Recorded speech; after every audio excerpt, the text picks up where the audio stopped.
Halo buat yang nonton, jadi sekarang udah malam hari. Jadi selamat malam, kali ini saya bersama bapak saya sendiri, di rumah saya juga sendiri. Pak, selamat malam Pak. Selamat malam Pak.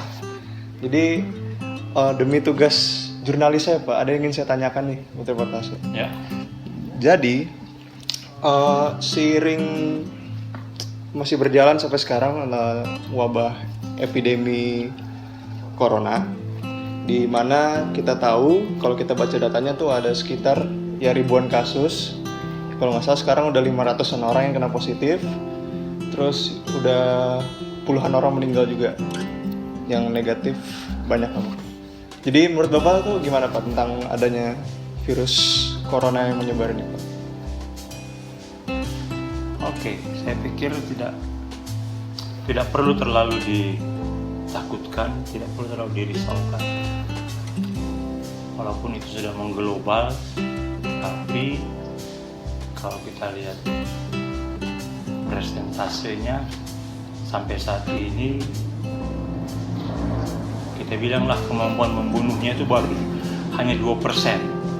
Sedangkan yang dulu, yang SARS dan apalagi satu itu bisa sampai 10-30%. Oh, virus yang dulu. Iya, jadi tidak perlu terlalu ditakutkan, karena kalau kita lihat juga banyak yang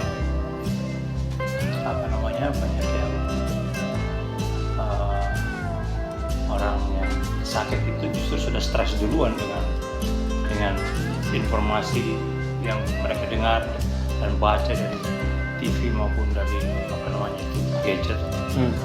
Jadi kalau memang lebih bagus dikurangi aja kita gadget itu, harus agar supaya orang tidak terlalu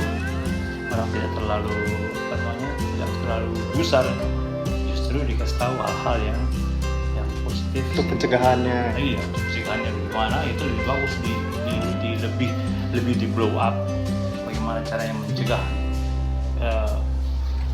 COVID-19 ini agar orang justru mungkin yang tinggal di rumah juga tenang. Oke lah, kita tinggal di rumah tenang aja, kan pemerintah sudah tangani, gitu aja. Kalau terlalu di blow up segala macam, orang makin takut, akhirnya ntar dibilang harus tinggal di rumah lah, mau lihat TV di luar, orang keluar rumah ditembak lah, di Malaysia dihajar dengan mercon segala macam. Itu bikin orang malah makin takut. Orang makin takut, akhirnya kalau orang takut atau apa, itu daya tahan tubuh pasti berkurang. Nah, itu mudah diserang oleh penyakit itu. Berarti Bapak ini pro sama pemerintah ya, maksudnya kayak tenang, jangan panik. Pokoknya pemerintah ini udah kayak nge-handle semuanya.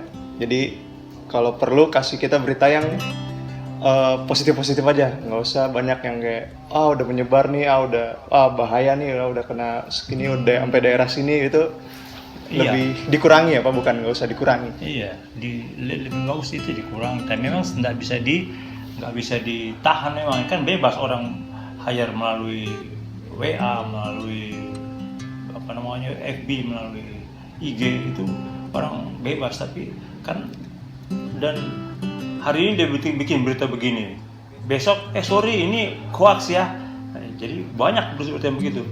Nah, pemerintah harus lebih banyak, Menkominfo terutama, dia harus lebih banyak mengeluarkan statement yang tidak meresahkan masyarakat, justru membuat masyarakat tenang. Harus banyak. TV juga begitu. Mungkin ada juga balance lah, paling kurang kalau TV, karena mereka juga bebas ya, kebebasan pers ya. Tapi harusnya diapain oleh pemerintah, harus balance memberitakan. Jangan hanya yang keras-keras aja, hanya yang apa aja, tapi harus cari tahu sehingga kita yang nonton TV pun iya, udahlah, pemerintah sudah gini kok. Iya sih. Nah, itu yang harus dikurangi. Kalau tidak bisa dikurangi, harus pemerintah yang lebih banyak memberikan info-info yang positif, yang baik, bagaimana mencegah, bagaimana mengurangi, bagaimana supaya tidak terlalu kalau di Italia memang banyak yang meninggal, tapi itu kan lebih banyak hanya ke orang-orang yang 40-an, 50-an, 60 ke atas yang ada penyakit bawaan. Yang sudah punya penyakit bawaan dan memang daya tahan tubuh sudah agak menurun, berkurang, sehingga makanya mereka gampang terkena. Di Italia itu menurut informasi anak 60-70% mereka orang tua semua di sana. Wah, Jadi mereka paling banyak ke kena, paling banyak ke apa? Justru hampir mendekati Cina. iya sih. Gitu. Oke, jadi menurut Pak dikurangi ya berita-berita yang begitu. Dikurangi berita-berita yang terlalu memblow up tentang Terus kan. virus corona ini. Itu Dikurangi negatif. berita di mana? Oh, di sini sudah menyebar, di sini sudah terjadi chaos, di sini sudah apa. Coba kalau pemerintah kasih keluar, Jakarta ini nggak beda sama negara lain, Indonesia lah, Jakarta khususnya. Kalau dia mau bikin lockdown, tutup pasar, orang akan bisa terjadi perampokan di mana-mana. Orang mau makan kok, orang mau apa, perlu pasar ditutup, wah makin ramai nanti. Kalau di mungkin luar negeri, mereka di Amerika atau di Eropa, mereka punya dana cukup untuk dibagikan kepada masyarakatnya. Masyarakat yang nggak kerja juga, pensiun orang masih dikasih apa. Kalau di sini nggak ada, orang harus makan hari ini, kerja hari ini. Itu yang bedanya kita sama orang Amerika dan Ya, Eropa. oke. Terus kalau masalah untuk kegiatan Bapak sehari-hari ini mengganggu nggak? Maksudnya kayak ada rasa takut gitu kalau pengen keluar atau takut berpapasan dengan orang lain terus entah bagian dari badan itu nabrak atau gimana kayak? Menurut Bapak itu gimana? Itu enggak Sehari-hari. pernah, walaupun ada dalam pikiran, dalam hati, tapi tidak pernah dipikirin bahwa nanti akan begini, enggak sih. karena sama aja dengan ini. Kalau kita keluar rumah tengah malam umpamanya sampai subuh umpamanya, terus dalam pikiran kita, aduh bahaya ini, ada orang jahat nih, wah bisa kan kena kita. Iya. Nah, justru kita nggak usah dipikirin aja, yang penting kan kita, ya kalau kita orang beragama, kita berdoa, udah aku serahkan saya sama Yang Maha Kuasa. Oh iya. Gak usah kita pikir, itulah yang bilang, kita pikir berarti kita stres lama-lama panik lama-lama daya tahan tubuh menurun, diserang kita. Oh iya bisa. Jadi nggak usah dipikirin, ya, jalannya seperti biasa. Tapi berita-berita tentang cara menghindarinya kita juga ikutin, bahwa cuci tangan 10 detik 20 detik cuci, setiap ketemu, setiap masuk daerah cuci, masuk pakai hand sanitizer, pakai itu, diikutin semua yang gitu. Memang jangan sengaja mau nabrak orang lah, tapi usahakan Nggak sengaja gitu Pak maksudnya. kalau yang nggak sengaja ya boleh buat lah. Iya. Jangan terlalu banyak di tempat kerumunan, boleh, bagus ya kan, karena kita nggak tahu siapa yang sakit. Ada orang yang memang sudah ada bibitnya, tapi dia tidak kelihatan sakit. Bibitnya itu hanya hinggap saja, karena dia kalau nggak salah dia hanya kalau ada pemantiknya di tubuh kita, dia akan hinggap. Kalau kita nggak sakit, tubuh kuat, badan tidak lemah, dia akan mati sendiri di tubuh kita. Pokoknya dia lengket di bawah, katakanlah di bahu, di ketek, di mana, di ini. Kalau nggak ada apa, dia akan mati sendiri. Kecuali kita punya tubuh rendah, daya tahan, dia akan masuk sini serang kita. Kalau enggak, ya enggak juga.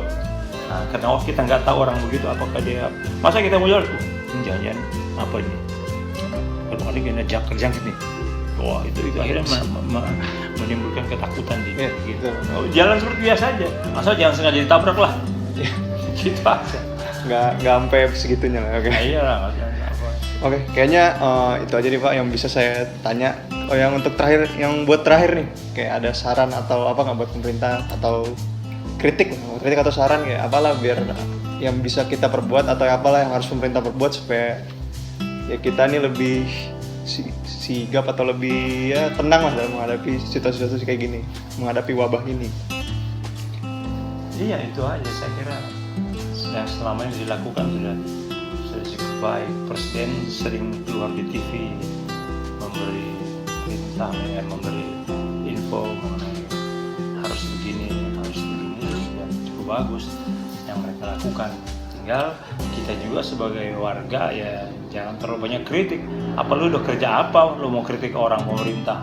Emang lu udah bantu apa untuk mengurangi virus ini? Ya, jangan karena ada apa sedikit kita kritik pemerintah, enggak. Yang dilakukan sekarang pemerintah sudah bagus. Sudah walaupun memang bisa dikatakan belum 100%, tapi sudah bagus. Justru untuk menambah 100%, kita diri sendiri lakukan apa yang kita bikin kita lakukan. Jangan kita diam-diam aja tapi kita kritik pemerintah. Itu aja, lakukan aja yang terbaik.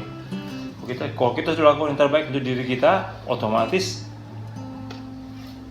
kita tidak menjadi carrier untuk menjangkitkan ke orang lain.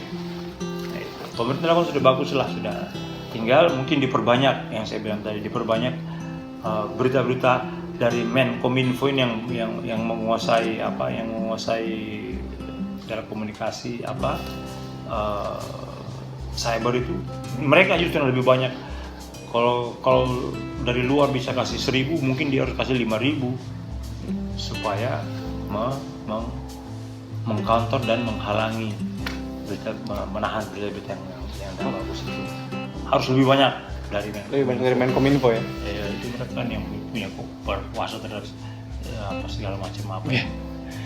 Itu aja barangkali. Jadi itu aja Pak yang bisa saya tanya. Jadi nambah ilmu banget nih. Nambah ilmu banget buat saya. Ya membuka pikiran lah. Makasih. Ya, gitu. Jadi kasih yang udah nonton. Selamat malam. Iya. Nah, kasih Pak.